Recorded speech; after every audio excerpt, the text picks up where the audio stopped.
The midwife's cry had barely faded when the contract was signed. Princess Valeria of Carinthia entered the world on a winter morning so cold that frost painted the palace windows in crystalline patterns, and before her first breath was fully drawn, her fate had been sealed in ink and wax. The alliance her father desperately needed came at a price. His newborn daughter, promised to the heir of the greatest empire the world had ever known. Valeria grew up in the shadow of that promise. While other princesses learned to dance and embroider, she learned to fear. The servants whispered stories of the imperial family, tales of conquest and cruelty, of emperors who commanded legions with a gesture and destroyed kingdoms with a word. They spoke of the current heir, Prince Lucian, in hushed tones reserved for natural disasters and divine wrath. Some said he had killed his first betrothed when she displeased him.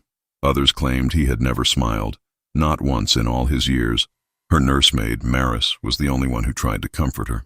"They're just stories, my lady," she would whisper, brushing Valeria's golden hair before bed. Surely no man could be as terrible as all that. But Maris had not seen the letters that arrived each year on Valeria's birthday. Valeria had.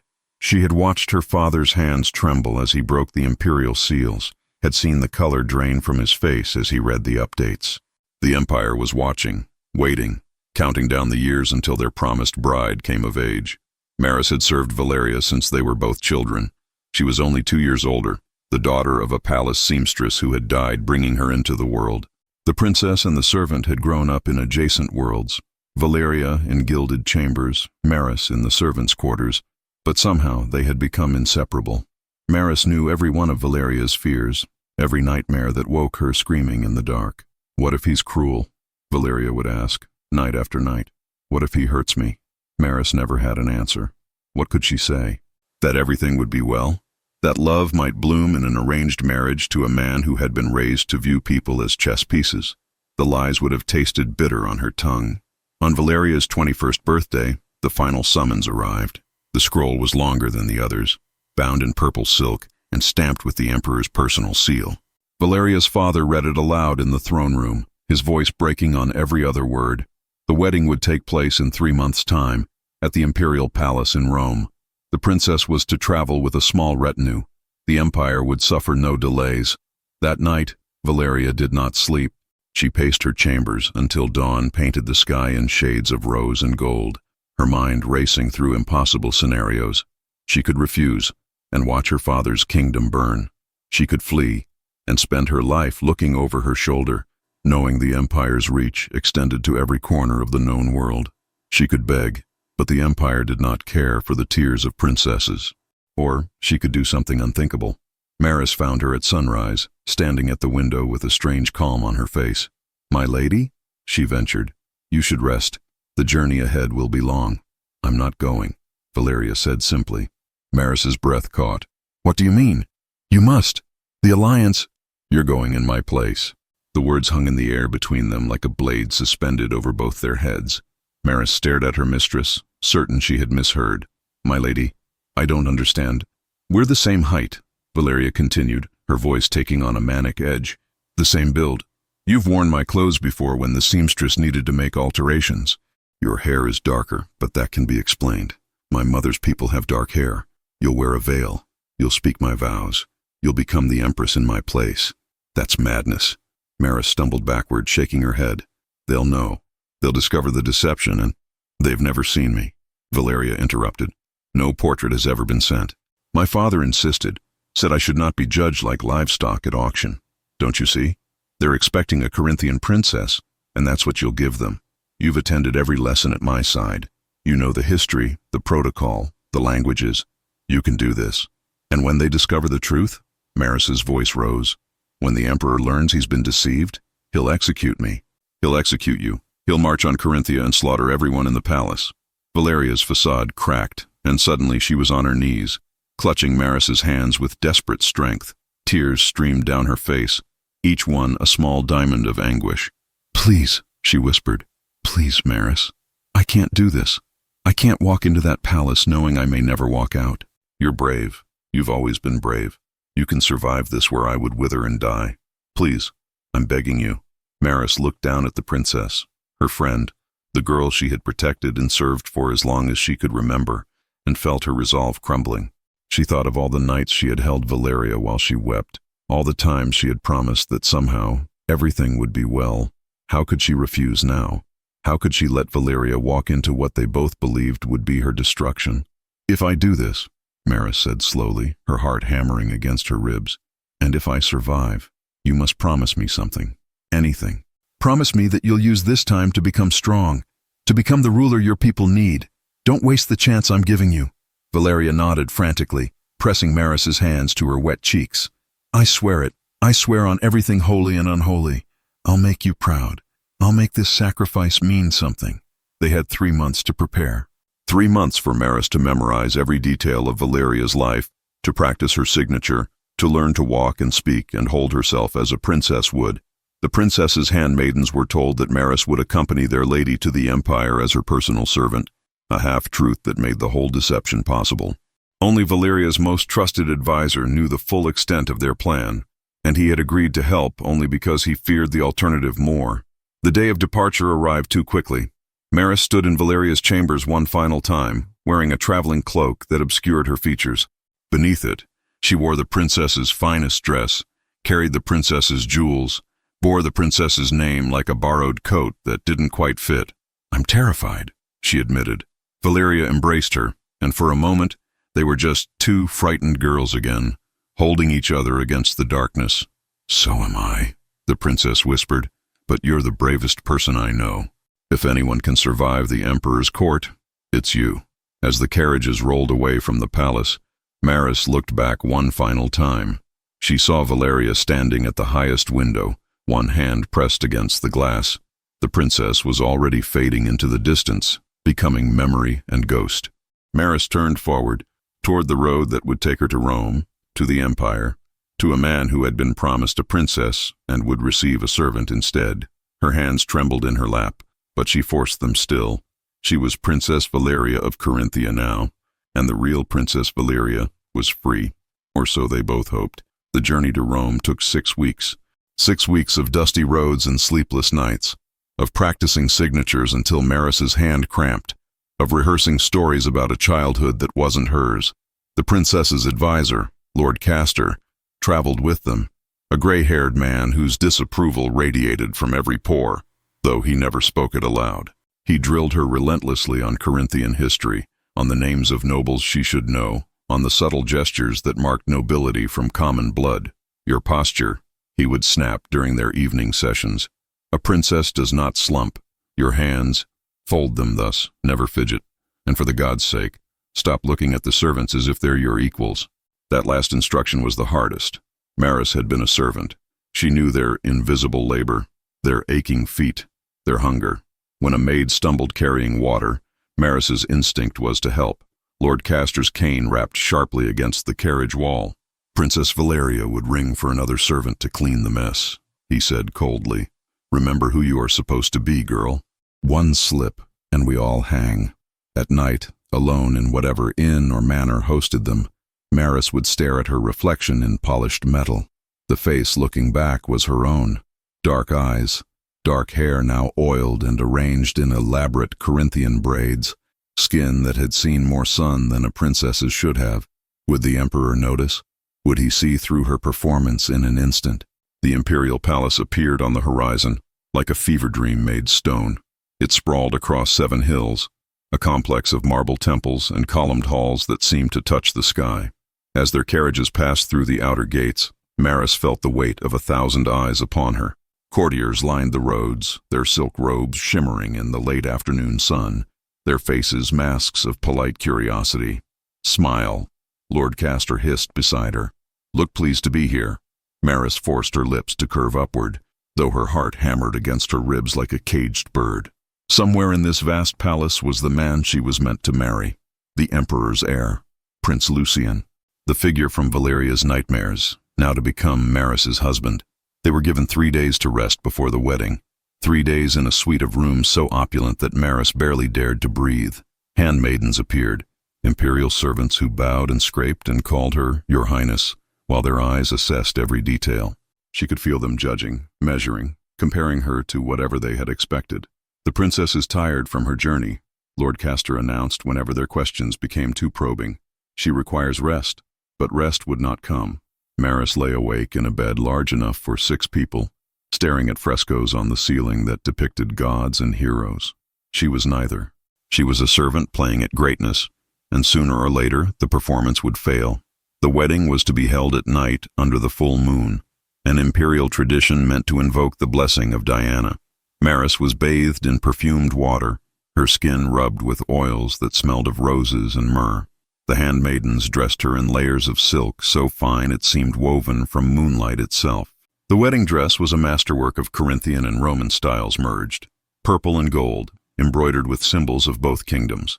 It weighed more than any garment Maris had ever worn, the fabric pulling at her shoulders with each breath. The veil came last.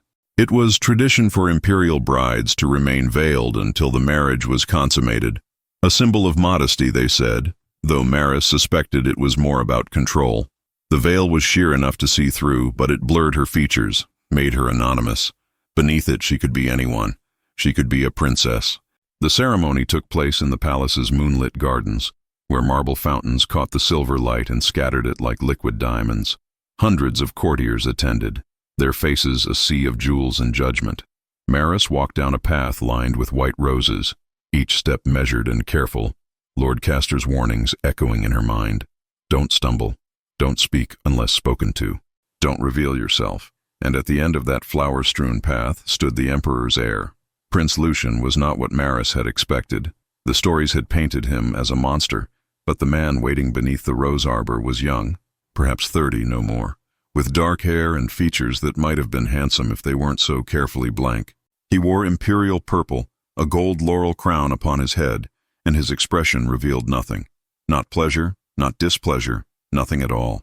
Their eyes met through her veil, and something flickered in his gaze. Curiosity? Suspicion? Maris couldn't tell. She dropped her gaze quickly, remembering Lord Castor's instruction. Modest, demure, silent. The high priest began the ritual, his voice droning through Latin prayers that Maris had memorized phonetically. When prompted, she repeated the vows, her voice barely above a whisper. Each word felt like a betrayal, to Valeria, to herself, to this man who thought he was marrying a princess. I, Valeria of Corinthia, take thee, Lucian of Rome. The lies tasted like ash. Lucian's responses were steady, mechanical, as if he'd performed this ritual 100 times before. Perhaps in his mind he had.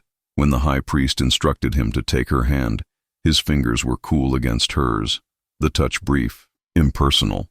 They exchanged rings, drank from the ceremonial cup, made the required offerings to the gods. Through it all, Lucian's expression never changed. He looked at her as one might look at a business transaction being finalized. No warmth, no interest, just observation. The feast afterward was torturous. Maris sat at the high table beside her new husband, picking at food she couldn't taste while musicians played and courtiers celebrated. Lucian barely spoke to her, addressing her only when protocol demanded it. His questions were formal, distant. "I trust your journey was not too arduous?" "No, my lord. Thank you." "Corinthia is well?" "Yes, my lord. My father sends his regards." Each exchange felt like a test. She was failing in ways she couldn't understand. Lucian would ask a question, she would answer, and something would shift behind his eyes. Some calculation being made, some judgment being passed. As the moon rose higher, the feast wound down. The high priest appeared to escort them to the bridal chamber. Another tradition, another performance. Maris's hands began to shake. This was the moment she had dreaded most. How could she possibly? Lucian stood abruptly. "The princess is exhausted," he announced to the gathered court. "The consummation will wait until she has recovered from her journey." A murmur rippled through the crowd. This was not traditional. The marriage was not truly sealed until— "I have spoken," Lucian said, his voice carrying the weight of absolute authority. The murmurs died instantly. He offered Maris his arm, and she took it, grateful for anything that delayed the inevitable. They walked through corridors of marble and gold, servants bowing as they passed, until they reached the imperial suite, rooms that now belonged to both of them. The servants withdrew, the doors closed, and for the first time, Maris was alone with her husband. Lucian stood by the window, his back to her, silent for a long moment. Then he spoke, his voice quiet but clear in the darkness. You're not her. Maris's blood turned to ice. Her mind raced for denial, explanation, anything. Don't bother lying. Lucian continued, still not turning. I've had spies in Corinthia for years. I know what Princess Valeria looks like. You are not she.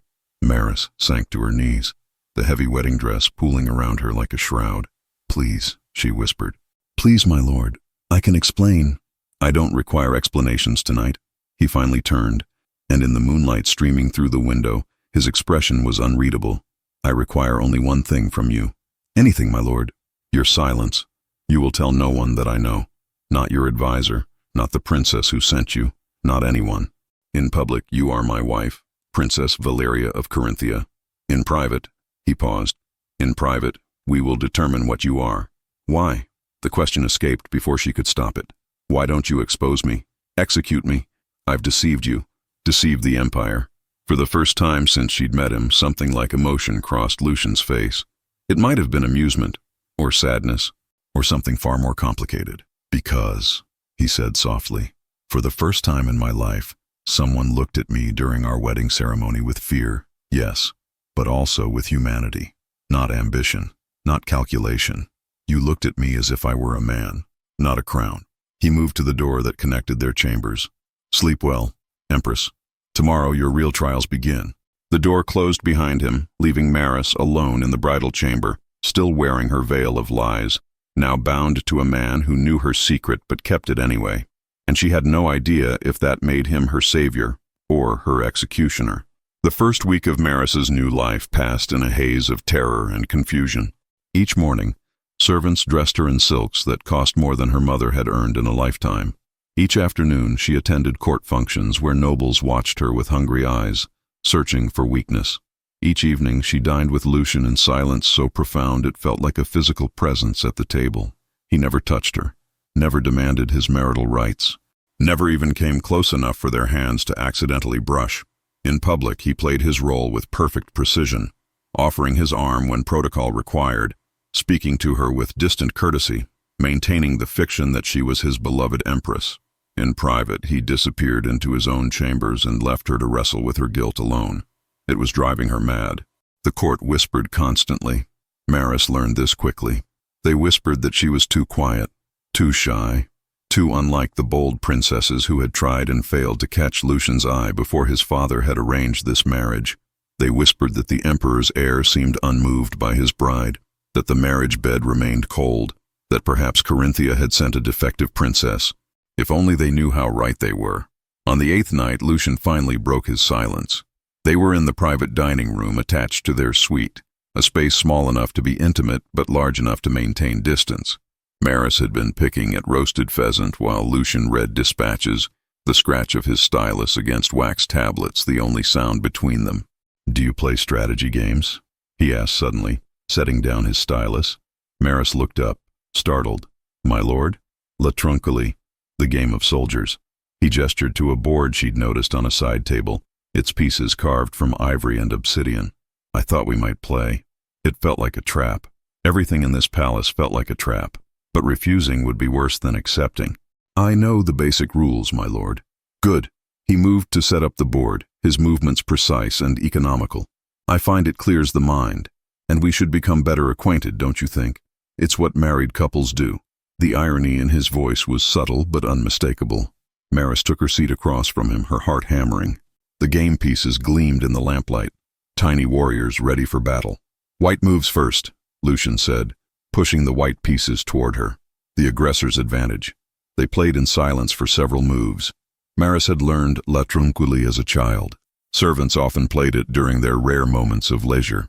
But Lucian played like a general conducting a real campaign. Every move calculated, every piece positioned with purpose. Within 20 moves, he had her surrounded. "You play defensively," he observed, capturing another of her pieces. "Always reacting, never attacking. Why?" "I'm trying not to lose, my lord." "But you're losing anyway." He leaned back, studying the board. "Sometimes the only way to avoid defeat is to risk everything on an offensive. Sitting behind walls and hoping your enemy will show mercy is a fool's strategy." Maris stared at the board, seeing her pieces scattered and contained. "Is that what you think I'm doing? Hoping for mercy? Aren't you?" His dark eyes met hers. You barely speak unless spoken to. You move through this palace like a ghost, afraid that breathing too loudly will remind everyone you exist. He reset the board with swift movements. Again. This time, attack. They played 3 more games. Each time, Lucian offered her guidance, pointing out opportunities she'd missed, showing her how to create threats that forced her opponent to react. By the 4th game, Maris managed to capture several of his pieces before he cornered her king. Better, he said with something that might have been approval. You're learning. Why are you doing this? The question burst from her before she could stop it. Why are you helping me? Teaching me? You could have had me executed the night we married. Instead, you're playing board games with me. Lucian was quiet for a long moment, his fingers tracing the edge of the game board.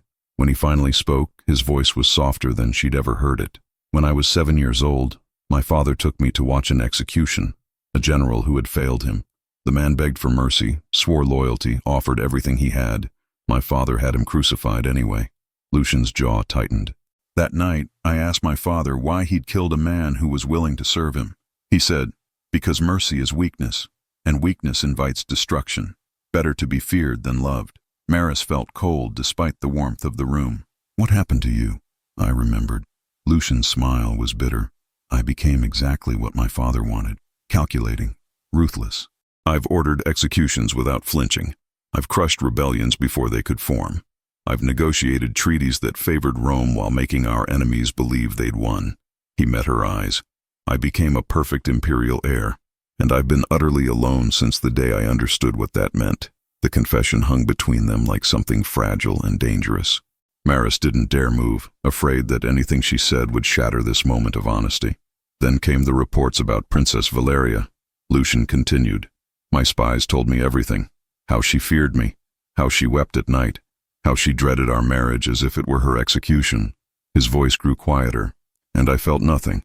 It was just another political arrangement. Her feelings were irrelevant. What changed? Maris whispered. You did. Lucian stood and moved to the window, looking out over the moonlit gardens. When you walked down that aisle, veiled and trembling, I saw something in your eyes when you looked at me.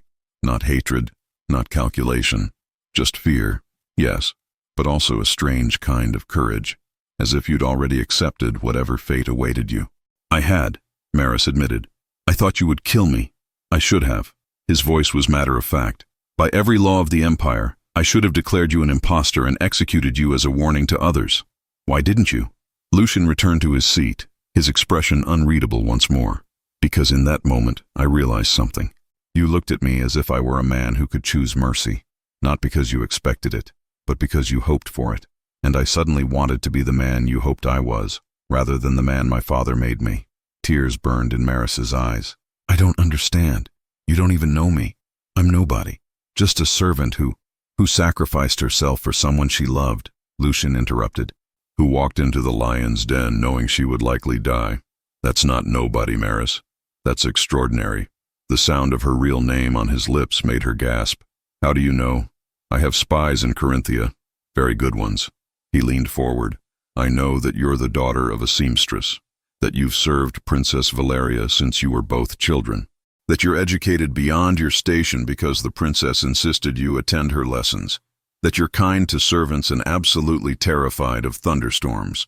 Maris felt exposed, as if he'd stripped away every protective layer. You've been watching me my entire life.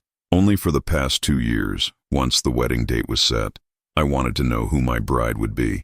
Instead, I learned about the woman hiding in her shadow. He studied her face. Tell me something, Maris. Knowing what you know now, would you still have agreed to take her place? It was a test. Everything with Lucian was a test. But Maris found herself answering honestly. Yes, because Valeria couldn't have survived this. The fear would have destroyed her. At least I'm already broken enough that there's less left to shatter. Something flickered across Lucian's face. Surprise, perhaps, or recognition. You think you're broken. I know what I am, my lord. A servant pretending to be nobility. A lie wrapped in silk. Then you're blind. Lucian's voice was sharp now. I've watched you this past week. Yes, you make mistakes, but you're also clever. You learn quickly. You observe everything, and you have something most nobles lack entirely. Genuine compassion. Compassion won't help me rule an empire. No, Lucian agreed, but it might help you survive one. and it might help me remember what it means to be human rather than simply imperial. He stood, moving toward his chambers. At the door, he paused. We'll continue these evening meetings. You need to learn how to navigate court politics, and I need someone who sees me as Lucian, not as a title or a threat. After he left, Maris sat alone with the game board, studying the pieces still locked in their eternal battle. She thought about what Lucian had said, that defensive play only delayed defeat, that sometimes you had to attack to survive. She moved a white piece forward on the board. Aggressive, bold, risky. The game was far from over. 3 months passed in the Imperial Palace, and Maris began to transform. Under Lucian's patient tutelage during their evening sessions, she learned the intricate dance of court politics, when to speak and when to listen, how to read the subtle language of glances and gestures, which nobles could be trusted and which wore smiles like daggers. She grew bolder, more confident, no longer the trembling girl who had walked down the wedding aisle. The whispers about her changed. Now the court spoke of the Empress's quiet wisdom, her thoughtful consideration before speaking, her genuine interest in the people around her. Some said the Emperor's air seemed different too, less cold, more present, as if his foreign bride had thawed something frozen within him. What the court didn't see were the evenings spent over the Latrunchely board, where Emperor and impostor spoke as equals, where Lucian shared the weight of imperial decisions, and Maris offered perspectives no one else dared voice, where gradually, carefully, something like friendship grew between two people who had every reason to be enemies. You're thinking 3 moves ahead now, Lucian observed one evening as Maris captured his knight. When we started, you couldn't see past the next turn. I had a good teacher. Maris allowed herself a small smile. Though I notice you still win most games. Most isn't all. There was warmth in his voice now, so different from the cold distance of their first weeks. You won yesterday. They had fallen into an easy rhythm. Sometimes they played games. Sometimes they simply talked. About books. About the absurdities of court protocol. About nothing and everything. Lucian had begun to share more about himself, peeling back layers of imperial conditioning to reveal the man beneath. And Maris, despite every warning screaming in her mind, had begun to care for him deeply. The letter arrived on a morning bright with spring sunshine. Maris was in the garden, sketching, a hobby Lucian had suggested. A messenger approached, bowing low, his face pale with urgency. Your Majesty, a delegation from Corinthia has arrived. They bear urgent news and request immediate audience. Maris's pencil slipped from her fingers. Corinthia. Lord Castor sent regular reports assuring her that all remained well. Why would another delegation arrive unannounced, unless something had gone terribly wrong? She found Lucian in his study, already reading a dispatch. His expression was unreadable, but tension radiated from every line of his body. What is it? Maris asked, closing the door behind her. Your father has sent ambassadors. They're requesting to see you immediately. He looked up, and something in his eyes made her heart sink. They've brought someone with them. A woman they claim is the true Princess Valeria of Corinthia. The world tilted. Maris gripped the edge of his desk to steady herself. That's impossible. Valeria wouldn't. She promised. 3 months is a long time, Lucian said quietly. Long enough for guilt to fester. Long enough for conscience to overcome fear. I need to see her, Maris said. Before you meet with the ambassadors, I need to speak with Valeria alone. Lucian studied her for a long moment. Then he nodded. I'll arrange it. But Maris, be prepared. If she's come to reclaim her place, the court will demand justice for the deception. I know. Maris's voice was steady despite the terror clawing at her throat. I've always known this day might come. They brought Valeria to a small receiving room in the private quarters, neutral ground, away from prying eyes. Maris waited alone, her hands clasped to stop their trembling, while guards ushered in the woman she had served and protected. Valeria looked different. Her golden hair was elaborately styled, her dress the latest Corinthian fashion, her bearing regal in a way it had never been before. But her eyes were red from crying, and when they met Maris's gaze, they filled with tears anew. Maris, she whispered, and suddenly they were both crying, embracing in the middle of the room like the children they had once been. Why did you come? Maris asked when they finally pulled apart. You were free. You were safe. I couldn't bear it anymore. Valeria's voice broke. Every day I imagined you suffering in my place. Every night I dreamed of your execution. The guilt was eating me alive. I had to come. I had to make this right. By condemning us both, Maris couldn't keep the bitterness from her voice. They'll execute me for the deception. They'll probably execute you for conspiracy. Our father's alliance will crumble. I know. Valeria straightened, and for the first time, Maris saw steel in her spine. That's why I came with a plan. We tell them the truth, but we tell them it was my idea from the beginning, that I sent you as a test to see if the Emperor was worthy of marrying me. That's insane. No one will believe it. They will if I sell it properly. Valeria's jaw set with determination. I've spent 3 months learning statecraft from my father's advisors, learning how to lie, how to manipulate, how to play the game you've been playing here. I'm ready now, Maris. I'm ready to be the princess this alliance requires. And what happens to me? Valeria looked away. You return to Corinthia as my honored servant. We maintain that you served your role admirably, and now I'm here to complete what we started. It was a reasonable plan, a plan that might actually work, a plan that would save both their lives and preserve the alliance, a plan that would tear Maris away from Lucian forever. No, Maris said quietly. Valeria's head snapped up. What? No, I won't do it. Maris moved to the window, looking out over the gardens where she'd spent so many peaceful mornings. I've built something here, Valeria. Not just a life, but something real, something I never thought I'd have. You're talking about him. Valeria's voice held understanding and sadness. You've fallen in love with the Emperor's heir. I don't know what I feel, Maris admitted, but I know I'm not ready to give it up, not even for you. Before Valeria could respond, the door opened. Lucian entered, his expression grave, followed by 2 Corinthian ambassadors, stern men whose faces radiated righteous indignation. Your Majesty, the elder ambassador began, bowing to Lucian. We apologize for this irregularity, but we bring grave news. The woman you married is not Princess Valeria of Corinthia. She is an impostor, a servant who— I know exactly who she is, Lucian interrupted, his voice carrying absolute authority. I have known since our wedding night. Silence fell like a hammer. Valeria gasped. The ambassador stared in shock. You knew? The elder ambassador stammered. But why didn't you? Because it suited my purposes. Lucian's gaze swept the room, cold and calculating. Every inch the imperial heir his father had molded. Did you think I would accept a bride's sight unseen without investigation?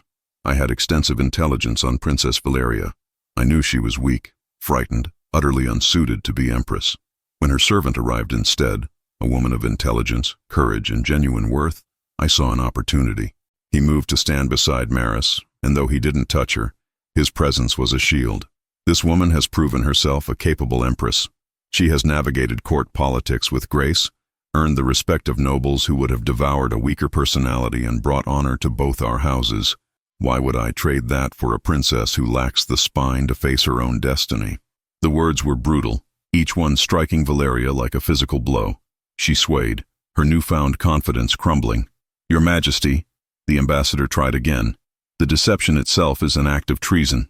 The deception was mine, Lucian said flatly. I chose to accept Maris as my bride, knowing full well who she was. If Corinthia takes issue with my choice, they are welcome to dissolve the alliance and face the consequences. The threat hung in the air, unspoken but clear. Without Rome's protection, Corinthia would be vulnerable to a dozen neighboring kingdoms. The ambassadors exchanged glances, trapped between duty and survival. Finally, the elder bowed deeply. Of course, Your Majesty, we meant no offense. You may tell King Aldrich that his alliance with Rome remains secure, and that his daughter Valeria is welcome to visit her sister. He emphasized the word deliberately, the Empress, whenever she wishes. As for the confusion about identities, it seems there was a misunderstanding in your delegation's information. He was rewriting history in real time, creating a fiction that would allow everyone to save face.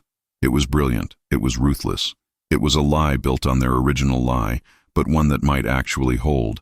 The ambassadors had no choice but to accept. They bowed again and retreated, leaving only Lucian, Maris, and Valeria in the room. Valeria stared at Lucian with something between awe and terror. You would rewrite reality itself to keep her? I protect what's mine, Lucian replied simply. He turned to Maris. But the choice is yours. If you want to return to Corinthia, I won't stop you. You've fulfilled your obligation. You're free to go. Maris looked between them, Valeria, who had given her life meaning through friendship, and Lucian, who had given her something she'd never dared dream of. Purpose, partnership, the possibility of love. I stay, Maris said quietly. If you'll have me. Something shifted in Lucian's expression. Relief, perhaps, or joy carefully controlled. Then it settled. Valeria's face crumpled. But then the princess straightened, drawing on reserves of strength Maris had never seen in her before. "Then I suppose I should return home," Valeria said, "and try to become the ruler you thought I could be." She turned to leave, but Maris caught her hand. "Valeria, thank you for coming, for trying to save me. That took courage." Valeria squeezed her hand, tears streaming down her face. "Be happy, Maris. One of us should be." After she left, Lucian finally turned to Maris fully. "You realize what this means? There's no going back now. You're committed to this life, to me." "I know," Maris said. "I'm terrified, but I'm also certain." For the first time since she'd known him, Lucian smiled, genuine and unguarded. "Good," he said, "because the hard part is just beginning." For 2 weeks after Valeria's departure, an uneasy peace settled over the imperial palace. The court accepted Lucian's explanation, with the practiced ease of nobles who knew better than to question imperial decree. But Maris could feel the tension building like a storm gathering on the horizon. It began with whispers in corridors that fell silent when she passed. Servants who had once met her eyes now looked away. Nobles who had warmed to her over the months suddenly became distant, their smiles brittle and false. "They're plotting something," she told Lucian one evening. "I can feel it." Lucian set down his wine cup, his expression troubled. "I know. My informants report meetings in the old wing, senators, priests, even some of my father's closest advisors. They want you removed. Because I'm a commoner. Because you're a threat," Lucian corrected. "You've proven that merit matters more than birthright. That terrifies them." He moved to the window, tension evident in every line of his body. "My father is dying. The physicians give him weeks at most. When he dies, I become emperor, and you become empress in truth. They know they're running out of time to act." The answer came 3 days later. Maris was in the garden when Lady Octavia approached. The senator's wife was a formidable woman known for her piety and influence over Rome's religious institutions. Several other noble ladies stopped their conversations to listen. "Your Majesty," Lady Octavia said, her voice carrying with calculated clarity, "I've been meaning to speak with you about a matter of some delicacy." Maris set down her book, every instinct screaming danger. "Of course, Lady Octavia. It concerns the sacred flame of Vesta. There are those in Rome who question whether the gods smile upon your marriage. Certain irregularities have troubled the priests." "What irregularities?" "The marriage has not been consummated." Lady Octavia's words fell like stones. "For 3 months, the emperor's heir and his bride have lived as strangers. The priests worry this suggests divine disapproval." So that was their angle. In Rome, an unconsummated marriage could be annulled. Worse, it could be seen as evidence of the gods' displeasure. "The emperor's heir shows me great courtesy," Maris said carefully, "which is why I come to you with a solution." Lady Octavia's smile was sharp as a knife. "To silence the doubters, to prove the gods' favor, I propose a trial, a test of truth before the sacred flame of Vesta. If your heart is pure, if you are truly meant to be empress, the goddess will show her approval." Maris understood immediately. The Vestal virgins tended a sacred flame said to judge truth from lies. Those who approached with deception would be burned. Those pure of heart would be blessed. It was a trap, carefully baited. If Maris refused, she confirmed the doubts. If she accepted and the flame rejected her, she would be destroyed. "I accept," Maris said, her voice ringing clear. "I will face the sacred flame and let the goddess judge my worth." Lady Octavia's smile widened. "Excellent. The ceremony will be held in 3 days' time. All of Rome will bear witness." That evening, Lucian raged through their chambers. "It's a trap. Obviously a trap. They'll stage some theatrical rejection, use it to demand your removal." "I know," Maris said quietly, "but I can't refuse. You need Rome united when you take the throne. This is the only way. There has to be another option. I could arrest Lady Octavia." "And prove that you rule through fear rather than divine right?" Maris shook her head. "No. This is the right move, Lucian. It's a gamble, but so was everything that brought us here." He stopped pacing, looking at her with anguish. "I can't lose you, not now." It was the closest he'd come to speaking of feelings neither had dared name. Maris crossed the room, taking his hands in hers. The first time they'd touched so deliberately. "Then have faith," she said, "in me, in whatever gods might be watching. In the truth that I came here for love, not power." The next 3 days passed in a blur. The Vestal virgins sent instructions. Maris must fast, must purify herself with ritual baths, must wear only white linen. She submitted to it all with quiet dignity, even as terror gnawed at her insides. The Temple of Vesta stood at the heart of Rome, a circular building of white marble that gleamed in the afternoon sun. By the time Maris arrived, thousands had gathered, nobles in their finest robes, commoners crowding every available space. The high priestess of Vesta waited at the temple steps, ancient and imposing in white vestments. Behind her, the sacred flame burned in its bronze brazier, writhing and dancing as if alive. "Princess Valeria of Corinthia," the high priestess announced, "you stand accused of nothing, yet questioned by many. Do you come willingly to face the judgment of the goddess?" "I do," Maris said, her voice steady. "Then approach and let the goddess judge your worth." Maris began to climb the temple steps. Each one felt like an eternity. The crowd fell silent, thousands of eyes watching her ascent. At the top, she could feel the heat of the flame, smell the strange incense that fed it. "Place your hand above the fire," the high priestess instructed. "If your claim to the title of empress is true, if your heart is pure, the flame will bless you. If you come with deception, it will reveal your corruption." Maris looked into the flames and saw her death, or her salvation. She closed her eyes and extended her hand over the brazier, feeling the heat lick at her skin. In her mind, she spoke to whatever gods might listen. "I came here out of love for a friend. I stayed out of love for a man. If that's not enough, then let me burn." The flame roared suddenly, leaping higher, and the crowd gasped. Maris felt searing heat, smelled burning, and then the fire changed. The orange flames turned gold, brilliant and pure, wrapping around her hand like silk. There was warmth, but no pain, light, but no burning. The golden fire spread up her arm, across her shoulders, until she stood crowned in divine radiance. The high priestess fell to her knees. The crowd erupted in shouts of wonder, and Maris stood bathed in golden flame, untouched and unburned, marked by the goddess herself. When the flames finally receded, Maris lowered her hand. Her skin was unmarked, perfect. The high priestess rose, her face transformed with genuine wonder. "The goddess has spoken. Vesta herself blesses this woman. Let none question her right to the title of empress." In the crowd, Maris saw Lady Octavia's face, pale with shock. She saw the nobles who had plotted against her, stunned into silence. She saw common folk weeping with joy, and she saw Lucian, standing at the base of the temple steps, looking up at her with something that might have been love. Maris descended on trembling legs.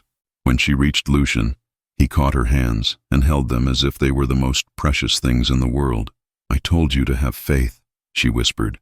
"I should have known better than to doubt you," he replied. That night, in their private chambers, they sat in quiet wonder. "Was it real?" Maris asked. "Or staged somehow?" "I don't know," Lucian admitted, "and I don't think it matters.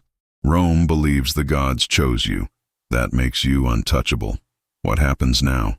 Lucian took her hands again, his touch gentle. "Now we stop pretending. You are my empress, chosen by fate and gods, and my own stubborn heart. And I am a man who has spent too long hiding what he feels. Lucian, I love you, Maris. Not the princess you pretend to be, but the servant who was brave enough to walk into a palace full of enemies, the woman who challenges me, the empress who touched divine fire and survived." Tears streamed down Maris's face. "I love you too, even though I shouldn't." He silenced her with a kiss, gentle and fierce at once, a promise of everything they had denied themselves for 3 months. When they finally pulled apart, both breathless, Lucian smiled, that rare, genuine smile she'd come to treasure. "Tomorrow, Rome will know that this marriage is blessed in every way," he said softly. "Tonight, let me show you what you mean to me." Outside their windows, Rome slept, dreaming of miracles and golden flames. And in the imperial chambers, a servant turned empress and the heir to an empire began to build something neither had thought possible, a future built on truth, not lies, on love, not duty, on fire that blessed rather than burned. The old emperor died on a morning washed in autumn gold, slipping away in his sleep as peacefully as a man of his nature could manage. The palace bells tolled across Rome, their deep bronze voices announcing the end of one era and the beginning of another. Within hours, the Senate convened, the priests gathered, and the machinery of imperial succession began its ancient turn. Lucian was crowned emperor before sunset. Maris watched from her place of honor as they placed the laurel crown upon his head. as the senators swore their oaths, as Rome itself bent knee to its new ruler.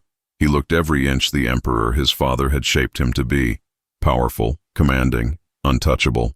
But when his eyes found hers across the throne room, she saw the man beneath the crown. "All hail Emperor Lucian!" the cry went up. "All hail Empress Maris!" Her name, her real name, spoken aloud for all of Rome to hear. Lucian had declared it the night after the trial by fire, proclaiming that the woman the gods had blessed deserved to be known by her true identity. The court had been scandalized, but the golden flame had done its work. None dared question what the goddess herself had approved. The coronation festivities lasted 3 days. On the 4th day, Valeria arrived. She came without fanfare, requesting a private audience. Maris received her in the same room where they had last spoken, 3 months and a lifetime ago. Valeria looked different. The fear that had always shadowed her eyes was gone, replaced by something harder, more certain. She wore confidence naturally now, as if she had finally grown into the princess she was born to be. "Your Majesty," Valeria said, offering a proper bow. "I came to congratulate you, and to apologize. You have nothing to apologize for. I tried to ease my own guilt without considering what you had built here, what you had earned. I was selfish." Valeria sat beside her. "I've been learning." "Really learning? My father's advisors are teaching me statecraft. I'm studying our kingdom's finances, our alliances. I want to be worthy of the title you wore in my place." "You already are," Maris said gently. "You were brave enough to face your fears, but not when it mattered most. You did what I couldn't. You became the empress I could never have been." "We each have our own path," Maris said. "Mine led here. Yours leads back to Corinthia, where your people need you." "Will you visit?" Valeria asked suddenly. "Someday? I'd like to show you what I'm building there." "It wasn't a sacrifice," Maris realized as she spoke. "Not anymore. It was a gift. You gave me a chance at a life I never could have imagined." They embraced, and Maris felt the last threads of their old relationship dissolve. They would never again be mistress and servant. Perhaps they would be friends, equals meeting across the distance between kingdoms. After Valeria left, Maris found Lucian in his study, surrounded by reports and dispatches. The weight of empire already rested on his shoulders. "You should rest," she said. "There's too much to do. The grain shipments are delayed. The northern governors are squabbling. There's been another riot over bread prices." He rubbed his temples. "I've been emperor for 4 days, and I'm already drowning." Maris moved behind him, working at the knots of tension in his shoulders. "You don't have to carry it all alone. Let me help you, Lucian. That's what partnership means." He turned, pulling her onto his lap. "Is that what we are? Partners?" "Among other things." She kissed him softly. "We're also co-conspirators, friends, lovers. A scandal that somehow became a love story. Rome's strangest fairy tale," he agreed. "The emperor and the truth-teller," Maris corrected. "Because that's what you need most, isn't it? Someone who will tell you the truth, even when it's uncomfortable." Lucian studied her face. "You're right, which is why I want to make a proclamation tomorrow, before the Senate." "What kind of proclamation?" "A new law. One that states clearly that citizenship and worth are not determined solely by birth. That service, loyalty, and character matter as much as bloodlines. That Rome is stronger when it recognizes excellence wherever it's found." Maris felt tears prick her eyes. "They'll fight you on it. Let them fight. You faced divine fire for the right to stand beside me. I can face a few angry senators." He stood, setting her on her feet. "Besides, you'll be there with me, the empress blessed by the goddess herself." The next day, Lucian stood before the Senate and spoke words that would echo through Roman history. He told them about merit and worth, about the dangers of stagnation, about an empire that would thrive only if it evolved. And beside him stood Maris, no longer hiding, but standing proud in her truth. The law passed, though not without opposition. But it passed, and with it came a shift in how Rome saw itself. Slowly at first, then, with gathering momentum, the empire began to change. Servants who showed exceptional skill found doors opening. Talented administrators rose regardless of birth. The rigid hierarchies that had defined Roman society for centuries began to crack and flex. It wasn't perfect. There were still those who clung to the old ways, who muttered about the servant empress. But it was a beginning. In the months that followed, Maris found her role as empress. She became Lucian's most trusted advisor. She became an advocate for those without power. She became a symbol of what Rome could be, not just what it had always been. And in the quiet moments between the demands of empire, she and Lucien built a life together. They still played La Truncely in the evenings. They walked in gardens side by side. They made love with passion and tenderness. One evening, as autumn painted the sky in amber and gold, Maris stood on the palace balcony overlooking Rome. The city spread before her like a promise, ancient and eternal, yet somehow new. Lucien joined her, wrapping his arms around her waist. "What are you thinking about?" "About how strange life is. A year ago, I was a servant who had never traveled far from home. Now I'm Empress of Rome, married to a man I love, helping to reshape the greatest empire the world has known. Regrets? Not one." She turned to face him. "Even if I had known how hard it would be, I would do it all again. For this, for us. You are extraordinary," Lucien said. "Every day, you remind me why I chose mercy over cruelty, why I chose you. We chose each other," Maris corrected. "That's what makes it real." Below them, Rome went about its evening rituals. The eternal city, now under the rule of a servant-born empress and the emperor who loved her. It wasn't the ending anyone had expected. Not Valeria, who had sent her maid to marry in her place. Not Lucien, who had been raised to view people as chess pieces. Not Maris herself, who had walked down that aisle expecting death. But it was their ending. Hard-won and true, built on honesty and courage and love. "Let Rome remember," Lucien said, "that a crown belongs not to birth, but to heart." And Maris, the servant who had become an empress, who had touched divine fire and survived, who had transformed an empire through being genuinely herself, smiled and kissed her husband as the sun set over Rome. Their story would be told for generations, the servant and the emperor, the lie that became truth, the deception that led to the most honest love either had ever known. And in the telling, other servants would hear it and dare to dream. Other rulers would hear it and dare to change. Other lovers would hear it and dare to choose each other over everything that said their love was impossible. Because some stories once told can never be untold. Some truths once spoken can never be silenced. And some loves once kindled burn eternal, golden and pure as divine fire, warming all who draw near,